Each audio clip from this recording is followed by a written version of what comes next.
och välkomna till Folkets Radio. Welcome to the People's Radio. Today with Meia Chita-Tegmark, psychologist and researcher at Tufts University. Welcome. Thank you so much. Thank you for inviting me. It's great to have you on. So we're going to talk about how we are increasingly being hijacked and manipulated by AI, artificial intelligence, and how it's really controlling more and more of our lives and the lives of our children. And so there's so much to unpack here.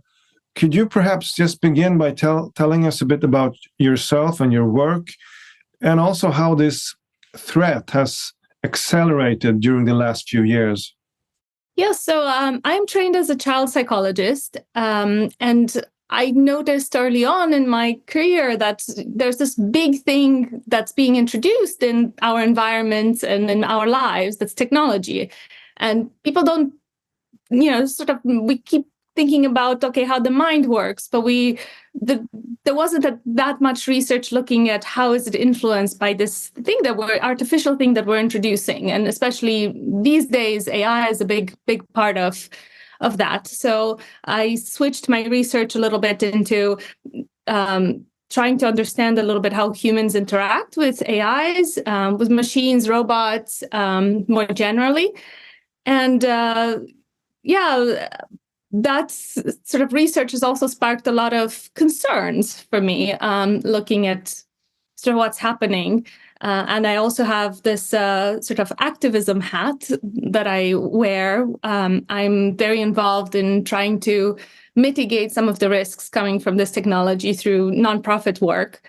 And more recently, I've decided to teach a class about this. I think there's very little education in college about the negative effects of AI. There's a lot of courses, a lot of insistence on how this can be so wonderful and how can it make life better, how can it help us solve the challenges of the century. But there's very little focus on what are the negatives. So anyway, I'm teaching a class now. It's titled Black Mirrors and Dark Psychology, the Adverse Effects of AI on the Human Mind.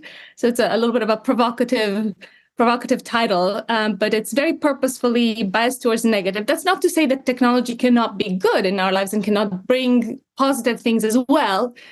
But this is very much I'm immersed, at least this semester, thinking together with my students about what are the negatives, what are the downsides, and of course manipulation is a big one, is a central one that we're going to talk more about. So perhaps you could give us some concrete examples on how AI sort of uses, how it gathers information to creep into our minds and how to manipulate us. So let's take an example of artificial intelligence that's embedded in a product that we all use, or a lot of us use, I should say. So in social media. So social media algorithms, for example, they are, they incorporate an artificial intelligence component. So everything you see in your social media feed is been curated to you.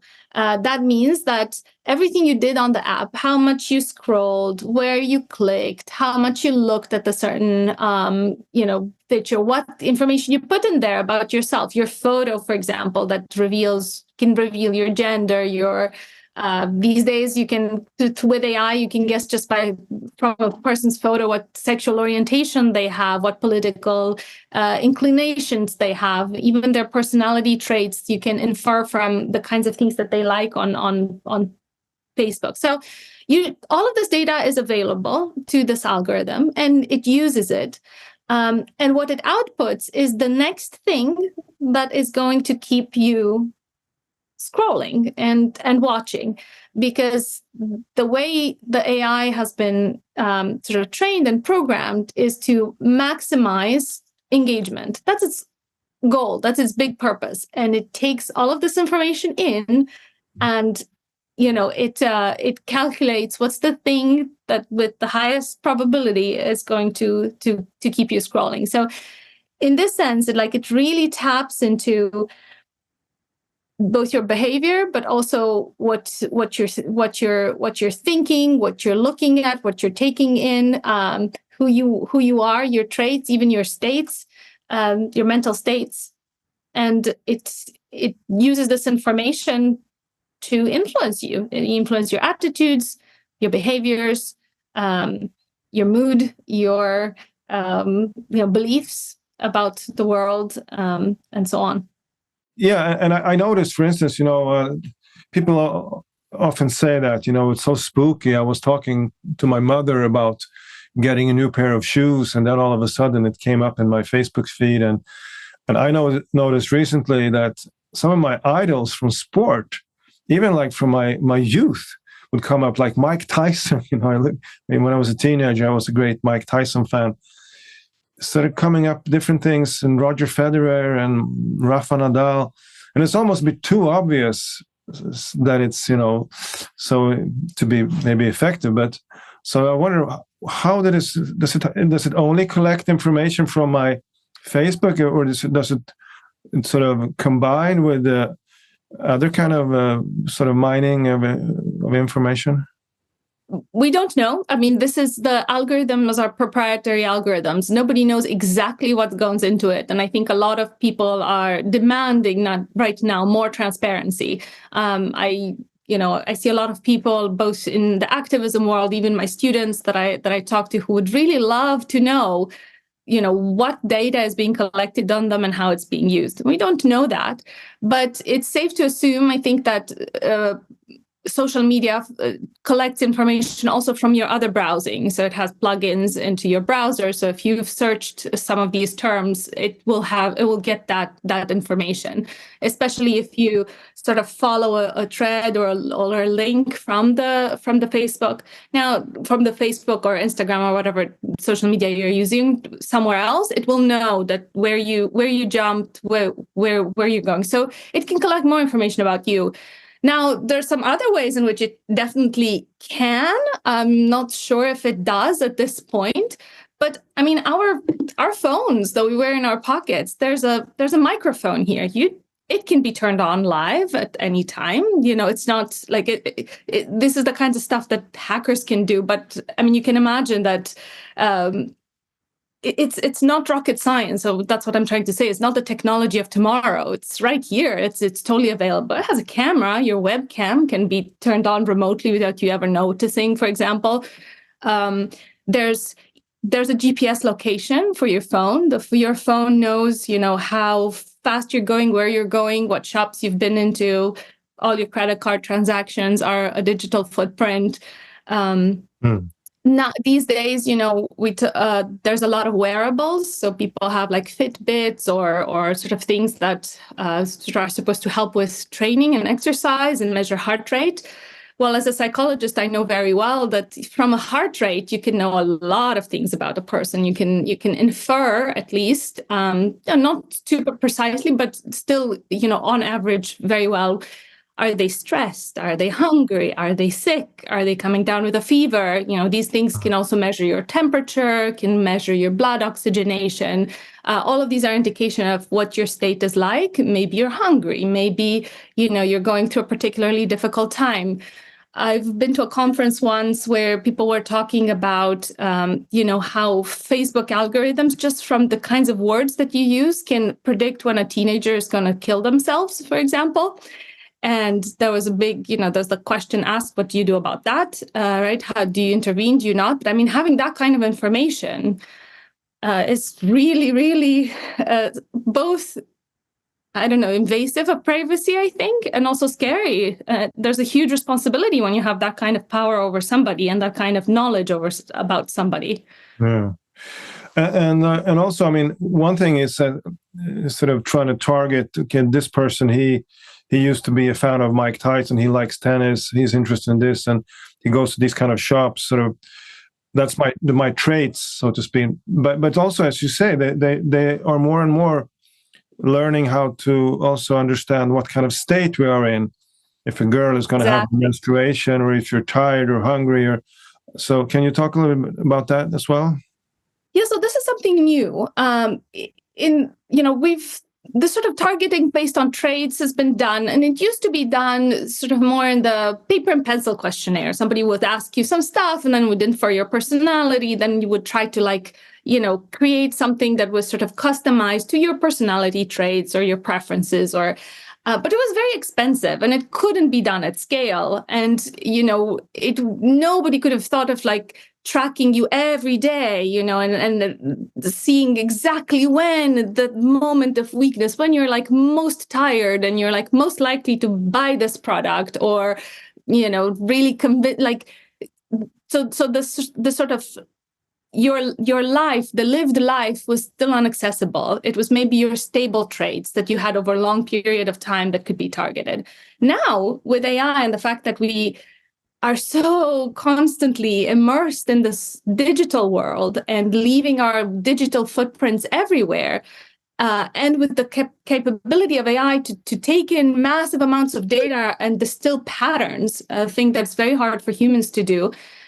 Now you can basically, you can know, as you said, what state the person is in. So it's not just that it's going to be able to target the most vulnerable of people, but it's going to be able to target the most vulnerable version of every person. So it can target, it can attack in the sense of try to persuade or convince or change your behavior, bring out the worst in you when you are at your lowest, when you are at your worst. So there's been, there was an article that came out, I think it was an Australian investigative journalist, if I remember correctly. There was some leaked documents from Facebook a few years ago that were they were suggesting that they were selling information about teenagers to advertisers so that the advertiser could target them when the teenagers felt most worthless. So imagine you are trying to sell, a cosmetic surgery to this 14-year-old who's going through puberty and doesn't know how to handle her hormones. And, you target her in those moments when she feels, her boyfriend has dumped her and she's feeling sad and her friends are not responding to her text messages and so on. And you can know when that moment happens. And that's when you can show her, hey, your problems will be fixed. If only you had a better looking nose, or your ears were more pointy, or whatever stupid things. And this is very scary because we all have moments when we're not our best. No. And I think those moments should be nurtured and protected. And that's when we should be given time to restore, not to be targeted and preyed upon. And also we're sort of participating in this hijacking of our senses, because I don't know if you can show a short clip. Maybe you showed me this movie where they advertised this ring, which was reminding all the time people that, soon you're going to have your period, soon this is going to happen, soon you're going to travel, you have to sleep now, and so on, which is also, in a way, it's kind of eroding our own faculties, because most people, a sane person knows when it's time to go to bed or when she's going to have her period, and so she doesn't have to be reminded. But so I don't know if you have this clip. We can just look at a few seconds. Yes, let's look at a little clip. This is a product that's already on the market. It uses artificial intelligence to it's a wearable, and it uses artificial intelligence to extract information about you. Let me try to play it for you. The future of health is not a thing that tracks your heart rate night and day, that gives you the most accurate sleep data, that tracks your heart rate during your workout, that predicts your period a month early and alerts you a week before it starts, that senses your blood oxygen levels, that knows when you might be feeling unwell, even before you do, that's water resistant up to 330 feet. The future of health is not a ring. The future of health is you. You can search for this yourselves. You can, figure out a little bit more about what other features it has. But this is something I've heard from a lot of people, that, and at the philosophical level, right? What are you doing here? We are introducing an AI and a piece of technology in between us and our own senses, right? And our own proprioception. As you said, like, people generally know when they're about to come down with a cold, especially if you're in tune with your body.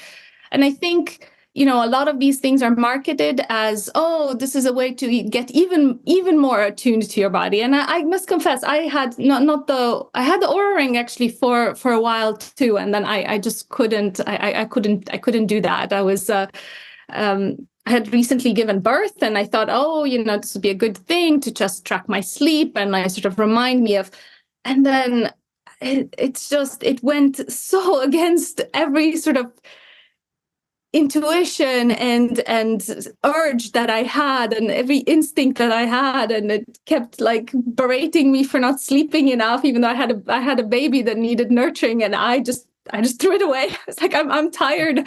I'm really tired of an AI complaining to me all the time about things about my own body and my own sort of the interfering with this process and the urges that I had, and all the natural instincts that I had as a new mom. But yes, it's marketed as, let's raise your awareness, let's get you in touch with your body. But I think it ends up doing exactly the opposite. It removes you. If you have to look at your phone to know if you're hungry, or if you're, energetic, or if you're ready for that run, I don't know. Is that a good thing? For me, it definitely didn't feel like it. No. And also, one thing which I have thought about, if you just compare artificial intelligence with natural intelligence, so nature is extremely complex. I think there was some ecologist who said that nature is not only more complex than we think, it's more complex than we can think. So AI cannot understand the complexity of it. It can't even predict the weather more than like 10 days ahead. So what it has to do in order to control nature and understand it, has to simplify it extremely, and maybe stupefy it. So I remember I made an interview with a Swedish philosopher, Per Johansson, and he said that the only reason why AI can take over our jobs is that those jobs are already artificially intelligent. Like you're taking a teacher's job or a nurse's job, or in the medical, wherever and you simplify it so much that it can be automated. Is there some truth to that, you think? So there's this theory. It's not my idea, but I'm sympathetic towards it. I think Stuart Russell proposed it. The idea that in order for AI to maximize its goal, and we talked a little bit about what that means, that it's very dependent on its definition of good, whatever you put into it, whatever your goal, the goal you've set it up for. But in order for it to more easily and more precisely and more effectively, like, reach its goal in relation to you, the better it is if it simplifies, it makes you more predictable. So there's this idea that the AI is not just that it's trying to find out what it is that you would crave for, but it's making you crave things that it can provide to you. It's a little bit of a twist there, right? Instead of trying to predict you, it makes you more predictable. It makes you more like, more in accordance to its algorithm. More like a zombie. More zombie-like, yeah, exactly. So this is a very fascinating thought, and he talked about it not just in terms of just the jobs and that we have and so on, but also in terms of radicalization and all these phenomena that we see with polarization and filter bubbles. He proposed that they are actually a consequence of this AI that's trying to make people more predictable, and more extreme people are more predictable, and therefore it makes people more extreme. And also, there are many other things that make people more predictable that are not necessarily sort of the more healthy and the more creative and the more sort of in tune with the best parts of and the more brilliant parts of humanity. So yeah, this is very much this is a very interesting idea of maybe we are becoming more zombie-like, more predictable, more like AI also, so that it can do whatever it is that it's programmed to do to us. Often when people hear that AI is going to take over, they get kind of some images from science fiction movies with robots and flying saucers and so on. But I guess one can say that it's actually happening as we speak. I mean, if somebody living a century ago would travel with a time machine and just see today how everybody is, hypnotized, staring in their screens, he or she would probably think that we have already been hijacked by some alien force. So I wonder if you could talk about this screen addiction, how severe it has become, and also what it does to us. I know you have been researching this. Yes, addiction is a big part of it, and it's a big part. So it's almost like it's very connected to manipulation that we've been talking about. It's a little bit of a continuum. It starts maybe with manipulation, where it's more like you're also participating, and then it becomes a compulsion and an addiction. I mean, there are some. If you look up all the Pew poll sort of statistics on how much people spend on their phones. I mean, even I actually dare our listeners or our viewers to just look at their phone, open their phone, and see how many times there's an app that actually can track how much time you've spent on it, and how many times you've opened it. And I would dare them to first write it down on a piece of paper, try to make a prediction, and then see how surprised they are by what they actually see.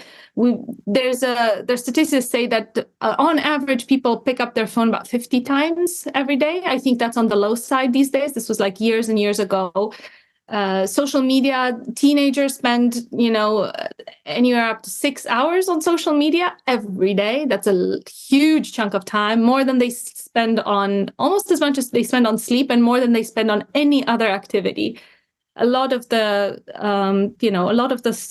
interactions that we have with people are now through chats and media, and there's a technological medium in between. There's very little, like the amount of face-to-face and heart-to-heart and soul-to-soul conversation seems to be dropping quite a lot. And the thing is that, again, going back to this idea of what's the AI's definition of good? If the AI's definition of good is to keep you engaged, well, addiction is the perfect solution to that. If you are addicted, you are going to be using this, the social media stuff. Yeah. And there's been a lot of debate recently, sort of with mental health professionals, how to redefine basically addiction to include some of these like more recent addictions, addiction to social media, addiction to internet is already recognized as a disorder, like a mental health disorder. And they are all in this category of behavioral addiction. So there's the substance addiction, people that are addicted to alcohol or drugs, and then there's the realm of behavioral addiction. And the interesting thing is that the brain activation on somebody who's really, really addicted to heroin looks very similar to the brain of somebody who is addicted to social media. So it's interesting how, these things have tapped into our neurobiology. And this is just getting perfected. The algorithms are finding more and more, like better and better and more precise ways to increase addiction. And this is the incentive structure that we work in. There's huge incentives to make just people in general more addicted. And that's the scary thing, which is, with heroin, at least society has some kind of readiness to deal with it. You can, if a person gets addicted to heroin, there's somewhere he can go, and everybody would recognize that there's a problem. But here, like, we're all addicted, so it's just like a collective psychosis where it is being normalized. So I talked to my students. This is the question I asked my students in class. I said, do you think excessive social media use is a medical condition? And the interesting part about it, so the way you define in psychology mental health conditions, they're always in relation to whether you're able to function normally in society or whether you're not. So it's always a definition that's also based in culture, right? It's based in what is culturally appropriate at that time. And you've seen over the years that some things that were considered mental disorders in the past have been sort of normalized. They're considered now typical behavior, and the other way around. There's certain things that have become, they're considered. So just this is a very anecdotal. This is not research, but it's a very anecdotal example. When I moved to the U.S., I'm originally from Romania, and I started studying autism in children, and especially this like Asperger's sort of like high functioning spectrum. I was always shocked that people considered that to be anything pathological, anything wrong. I was like, this is the ideal child. You mean the child that like studies hard and has generally just a couple of friends and is, didn't go to all the parties in high school and so on. No, that this is the child that everybody wants. So what I'm trying to say with this, that there's a huge cultural component also to what you define as problematic. And as you were saying with social media, like if we normalize this, what does this mean? I mean, it's so like if you look neurobiologically, it's so damaging to us. Yet it's such a cultural norm, and it's so acceptable behavior to go into a restaurant and see a bunch of teenagers, literally like LOLing themselves, on their phones instead of talking to each other, in complete silence. So, what happens? The philosophical question here is, what happens when sickness becomes normal? When you have an entire society that's sick, and that there isn't anymore? Because a lot of health-related things are always compared to what's the homeostasis, what's the normal stuff, what's the typical stuff, what's the majority. But now, you have an entire society that functions very atypically, and then you can't even spot you can't even see the sickness anymore. It's like it's part of you. It's become society. Yeah. And I mean, as a parent, I guess I'm having the same struggle as every parent these days. But so maybe you could talk a bit about what. I mean, they talk about engaging in social media, engaging in that, but from what are they disengaging? What are they? I mean, I have heard psychologists saying, for instance, that when kids come out in nature, it's boring because they're used to everything is going to move so fast, and this dopamine is going to be, triggered. So then you come into the real world where the grass is growing very slow, and so and you get sort of. And then with the playing, which is such an important function in the development of a child, what happens with that when every time it's mediated through a screen? So perhaps you could expand a little bit on this. What are especially the children and the youth? What are they losing when they spend so much time on the internet? Yes, that's a very good question. So when I designed my course, and I called it, I put the word there, dark psychology. A lot of people when they think about dark psychology, they think about Machiavellianism and sort of predatory behavior. And we've talked about predatory behavior, like how can AI enhance predatory behavior? But I think there's another part. If you take dark psychology to simply mean the psychology of the darker parts of the human psyche, of the things that we're not proud of, the sort of the bad side of human nature. If you think of it that way, there's another component to it, which is this sort of abdication, this zombification in a way, this sort of the vegetative, the things that, the disengagement from the world, from morality, from each other, from our sort of higher calling. And this is something that I don't see talked about very much. I think AI is changing that a lot. I think the failure mode is there's going to be a lot of predatory stuff that's going to be enhanced by AI. But for the regular person, I think the way that it's going to get you, it's going to be through disengagement rather than through making you evil in some way. Sort of this abdication of what's what's more brilliant and good and I don't know, high in you. And with children, you see that a lot. I think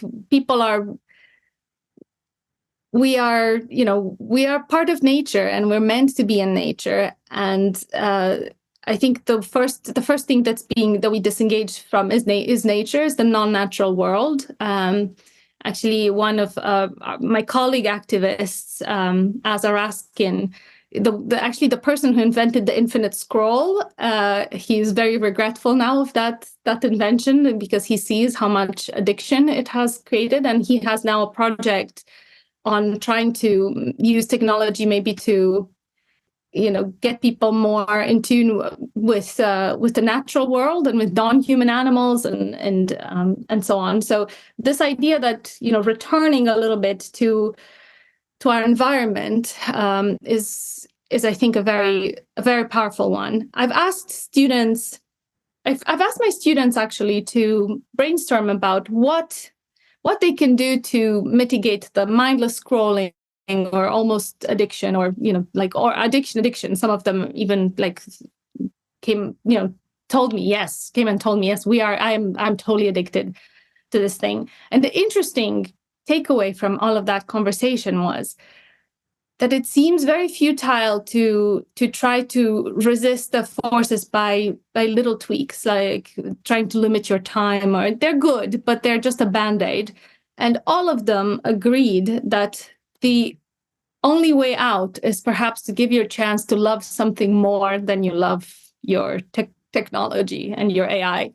And for children, I'm a mother now, and I have a lovely little boy, and I look at him, and I have to think of strategies and how to use all this knowledge that I've gathered that's a little bit more abstract, and how to make it concrete to sort of, I really want to save him from, I don't want him to become a zombie. I don't want him to become addicted to these things. Yeah. And I think my rule of thumb so far has been create that space and that time and that place for him to actually love something else.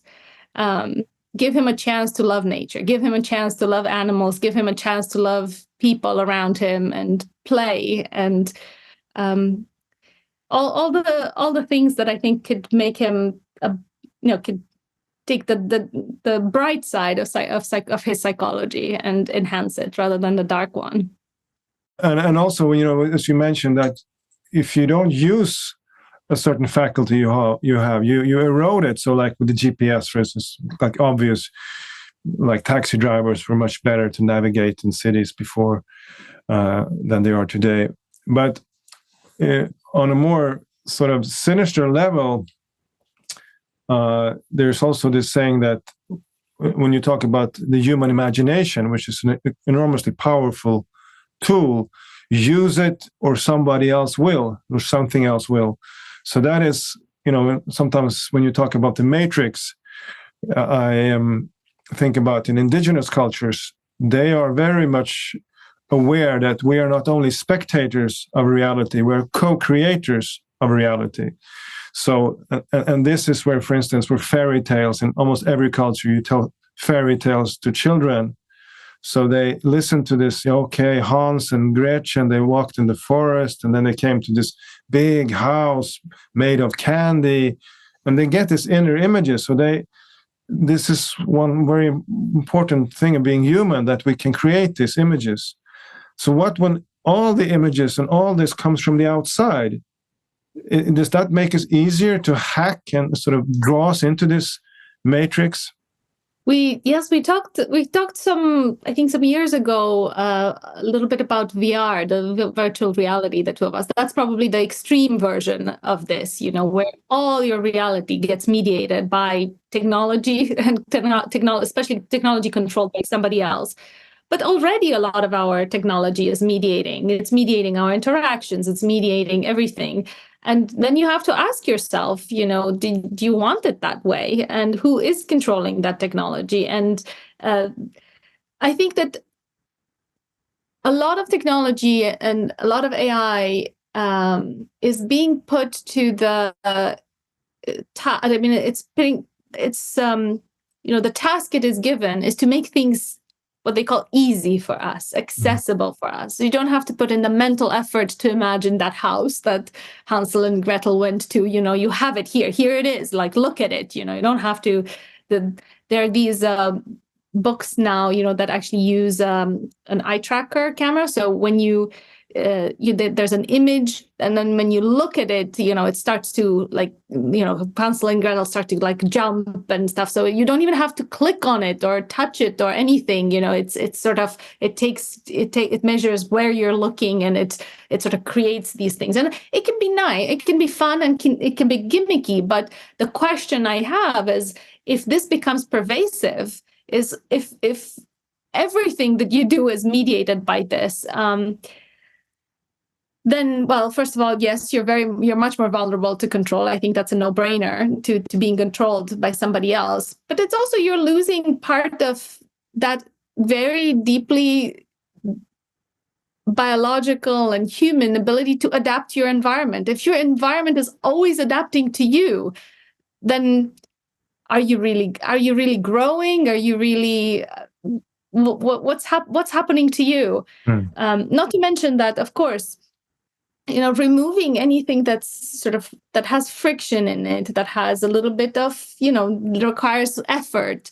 That also means removing people. Interacting with people is effortful. Why don't you just interact with your AI friend then, who understands you perfectly, who remembers everything you've ever told it, who doesn't need to ever be sleepy or cranky or moody or eat or, do anything that you don't like. It can be your ideal, but then what's left of you? Yeah. You have something customized to you, but who are you anymore if you're not defined in relation to your environment, your nature, your people, your community? Yeah, it's a road leading away from life, really. Yeah, that's a very profound thing. So you wrote about the war on life. And I think this, if there's anything, if there's a way to summarize, AI and manipulation, what is it that's very unique about it? And this idea that it can understand the states that you're in, not just your traits, is that life itself, living itself, becomes a vulnerability. So all the processes of life, of, having high energy, low energy, needing to eat, needing to replenish, needing to go outside, needing to sleep, to slow down, to, all of these, rhythms that, in the past used to be celebrated and ritualized sometimes, all of this becomes now a vulnerability. It becomes an opportunity, a door for something or somebody or something these days to influence you, to control you, to make you do, make you do whatever it wants you to do. And that, I think, is a scary thought. That just by living, you become prey, you become a target, you become accessible. And also in this course material we teach, I looked at it. You compare, like, if you say that if you're scrolling with a purpose, then it feels like something you're doing, but many times it feels like it's something that's happening to you, like the weather or something like that. Can you explain the difference here? This is tied into another project of mine, which I'm sort of just trying to put together. How can we instill more mindfulness in the way we interact with technology? And I asked my students to, write their reflections on when they scroll. What are their sensations? What are they experiencing? And there were several things that shocked me that came out in their reflections. One of them was this idea that, they lose track of time. So they lose track. I think all of us relate to that, right? The loss of time. Yeah. The other one was, somebody mentioned that several of them mentioned that they don't remember what they just consumed, that the rate of making memories was very low. So they've been scrolling for an hour and then remember almost nothing about it. The other theme that came up was this idea that there's nothing better to do. So scrolling was the filling the voids, which I thought was like, you are young, you're young, you're at one of the most amazing universities in the world, in one of the most amazing and like intellectually powerful, the cities in the world. And it's, it also has Boston area has this beautiful nature and everything. And how come you guys need to fill voids? Like, why is your life so full of voids? So I was sort of reacting a little bit. It probably dates me. I felt a little bit like an old curmudgeon, being like, but you're so young and you're so active. But where I was going with this is that, I tried to think, okay, how can you systematically think about this? And there's four concepts actually that come from psychology. One of them is this idea of that you maybe are two.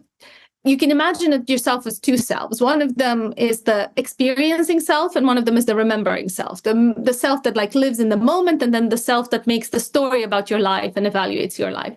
The other one is that the other two concepts is that you sometimes operate very automatically, sort of a little bit zombie-like, very based on habits.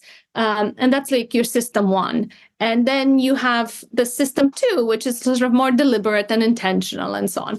So I asked my students, actually, if you think of your scrolling activity, and you were to like imagine it, on a spectrum, from mindless to mindful, from sort of effortless to effortful, intentional to unintentional, feels good in the moment, creates good memories, and so on. And there's a line.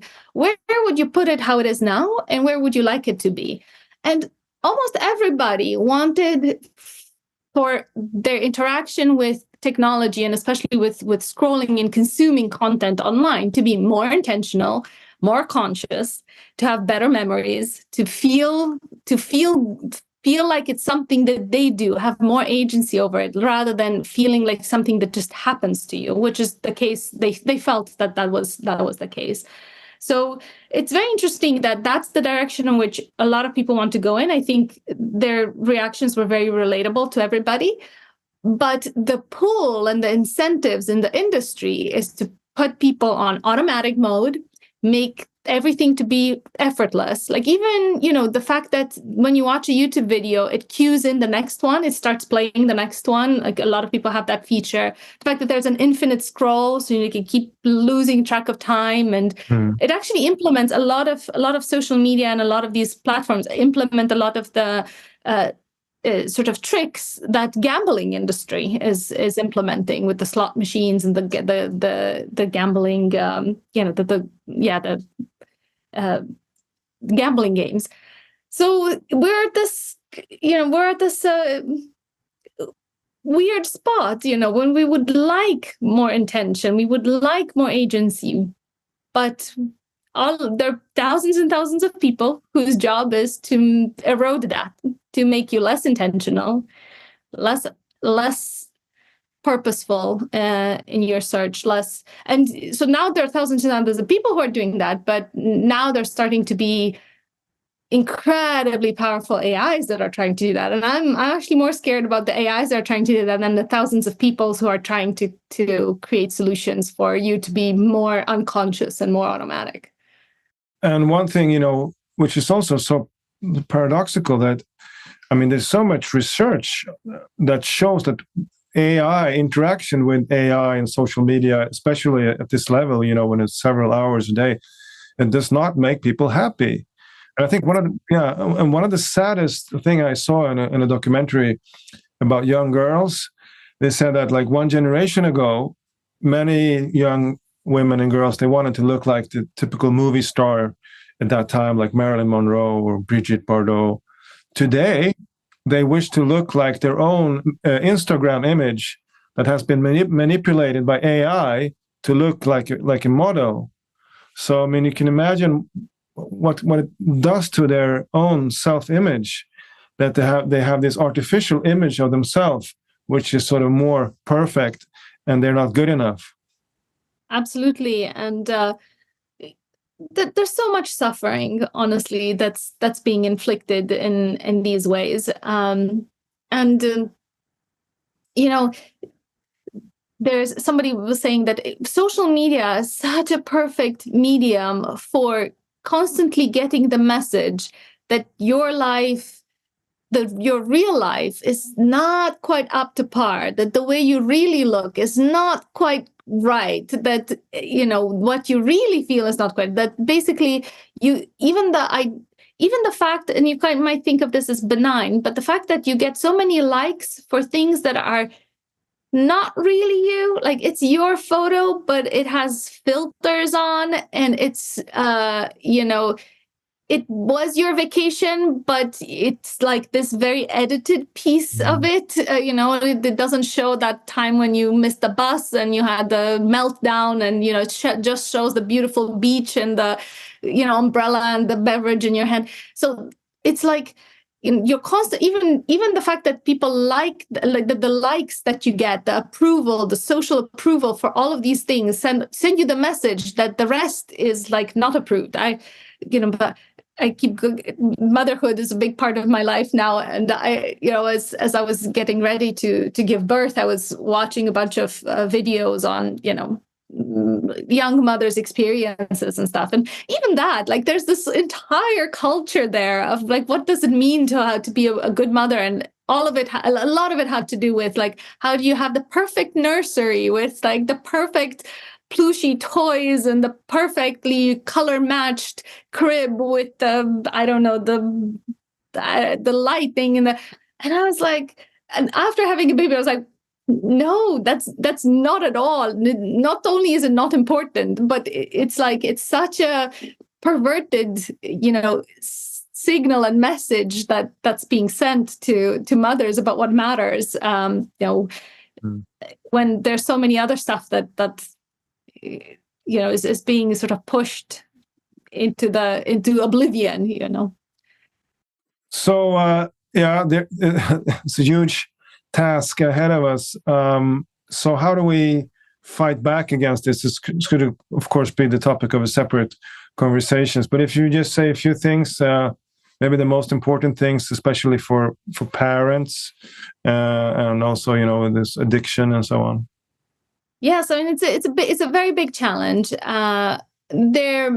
We can think about ourselves just sort of individually, like what can we do? I think it all starts with being much more mindful about what we're engaging with. Apropos engagement, right? What were we engaging with, but also thinking about what are we disengaging from, and trying to correct that in our lives. That being said,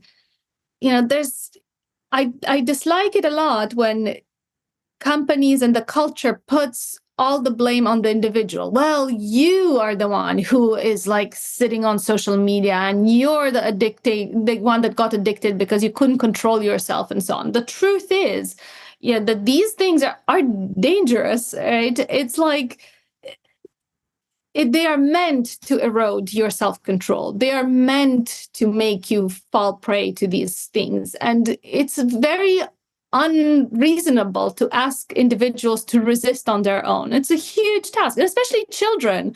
It's so unfair to children to put this on their shoulders. So I think that we also have to demand better technologies. Like, we need to demand more humane technologies. There's this concept that's called cognetics. So just like your sofa has to respect some principle of ergonomics, like to support your spine and not make you put you in a weird position that's going to give you a backache. The idea is we should have technologies that respect cognetics, that respect the sort of the shape, the peculiarities of the human thought, that it really respects critical human thinking and feeling. And I think a lot of the technologies that are now, that we have now, and especially some that are powered by artificial intelligence, they don't respect that. They don't respect people's vulnerabilities. They don't respect what's unique about humans. They're not meant to, bolster you and support you, but rather, collapse you and push you down. So I think demanding that, there are many ways in which we can do that. We can do it maybe through regulation. I think I work with a nonprofit that is involved in trying to get better regulation for companies, for products, and even just as a consumer, just refuse to use the things that are detrimental to you. But again, it shouldn't just be on you. It should be on our societies, our governments, our regulators. And also, if you are one of the people that are creating this technology that's working in this, ask yourself, what is this? What you want? Is this the legacy that you want to put out into the world? Ask yourself, what is it that you're working on, and is it a good thing or is it a bad thing? And if it's a bad thing, change course and find creative solutions for this, and design things that are meant to help. But I think that, many people are maybe a bit, they don't have so much trust that the government is going to solve this for us. So, I mean, your son is very small now, but when he grows up, what are you going to do to try that he's not going to be addicted and ruined by this artificial intelligence? I mean, I have a few sort of rules of thumb. He's now 14 months. So, it's that level, like we're talking about that age. But for example, just a few things that I do. I try not to, I have a very, very strict limitation on screens. So I try not to let him interact much with screens. It's very hard to do. He's already sort of figured out that, he likes to look at photos of himself, and I feel like, but it's a photo of himself. It's nice for him to see it. So he's already hacking, he's already, we're already extending those rules. But another thing that I try very hard to do is when he engages with me, it's very important for me that immediately I put the phone down, I put the screen down. It's a little bit hard. It makes it a little bit hard with work because a lot of my work is on a computer. But I try. There's a lot of research that shows that, especially in early childhood, if you lose eye contact with your child to your phone constantly, that they will develop they will not develop the same social abilities as they would have otherwise. And as I said, I think for me, the big important thing is to give him a chance to love something else more. And what I would love for him to love, partly because maybe I'm built that way and I love it too, is just being in nature, being with animals, slowing down. But another thing that I try very much to do, and this was very difficult, is to not accept the speeds with which society functions today. Try very hard for my own self to, have those moments of boredom that used to be part of typical human life, and those, because it sounds terrible at first, the boredom, but then in that space where you do nothing, you start to notice the other things. You start to notice the nature, as you were talking earlier, the blade of grass that grows very, very slowly, the animals that are there, but they're not very visible, unless you actually learn to listen to that bird chirping and that little squirrel that's, gathering acorns and so on. So I know that, these may seem very little things compared to the forces that are out there that are trying to get the better of us. But I think it's a start, and I think that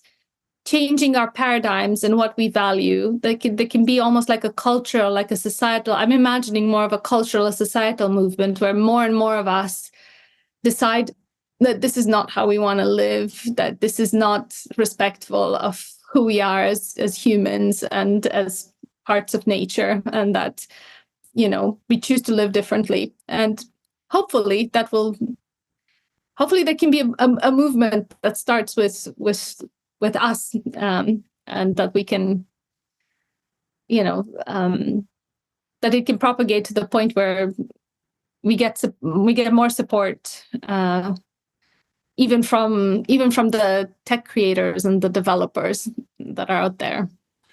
Just before we wrap up, on a philosophical note, when I wrote my book, I was thinking a lot about sort of the difference between wisdom and intelligence.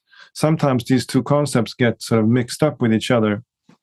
And I know that in artificial intelligence researchers, they have criterions of intelligence, like being able to solve a complex goal or something like that. Then I thought about it, that it's not really...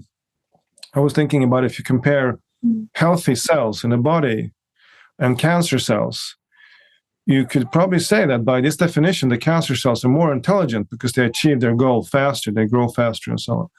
So the difference is not really in about solving goals. The difference is in a different experience. That it's about experience yourself as part of the web of life. So when intelligence gets detached from this experience, it can become extremely destructive. Yeah, I totally agree with you. I think that, intelligence, at least the way it's used when you talk about artificial intelligence, it has gone through, historically, the definition of intelligence and the definition of artificial intelligence has gone through different phases. And it started out as, being able to think like humans, or being able to, follow the rules of rational thought, that was considered artificial intelligence. And the interesting thing is that what revolutionized completely the field was actually reducing the definition, like reducing what intelligence means to be something incredibly simplistic, I shouldn't say simplistic, but simple. Ability to accomplish complex goals, being a rational agent, being an agent. That's it. That's all you need to be in order to an agent that accomplishes something complex. And that has revolutionized things because it has taken away the conversation. It was taking the conversation away from ideas of consciousness, of experience, and of all of these things. And it's like, no, intelligent. You don't need to experience anything to be intelligent. A zombie can be intelligent. But I think you're right. We can call it wisdom, this sort of ability to be in the world from experience and through experience. I think that's quite different. That's a very different thing than pure intelligence. And I think it's, so far, I think wisdom is something that requires consciousness, that it requires the experiencing of the world around us. And I think that humans I don't think AIs have it. I think humans have it. I think non-human animals also have it. I think, who knows, maybe even plants and the rest of nature have have this wisdom, this experience, this ability to act from experience and through experience, is how I would put it. So finally, we have really lost our way as humanity, and now we're falling prey to this AI. Some people maybe philosophically would say that AI has come to remind us who we actually are. Either we sort of get our act together and remember who we are, or we're going to be trapped into this matrix and gone. I think, as I said, there isn't just one AI at this point. Like there's many, many different flavors of it and many different, applications of it. And it's an entire, there's a huge taxonomy. But at the deeper philosophical level, I think the idea of us ushering into the world something that looks increasingly less like a tool and that humans use, and more like another entity, more like an alien mind, maybe another kinds of species. Absolutely. I think if you think of it that way, and from that point of view, it's like, it's a wake-up call. Like, what are we creating? What are we going to replace ourselves with? I hope that I hope that we still have the time and that we have the willingness to, and the wisdom, as we've just talked, to, to not replace ourselves and to create things, to put things out into the world that are actually beneficial and protective of humans and nature as well. But I worry. I worry very much because that does not seem at this point to be the trend, the direction that we're going in. Meia Chita-Tegmark, thank you so much for being on the program. Thank you very much. It's been a pleasure as always.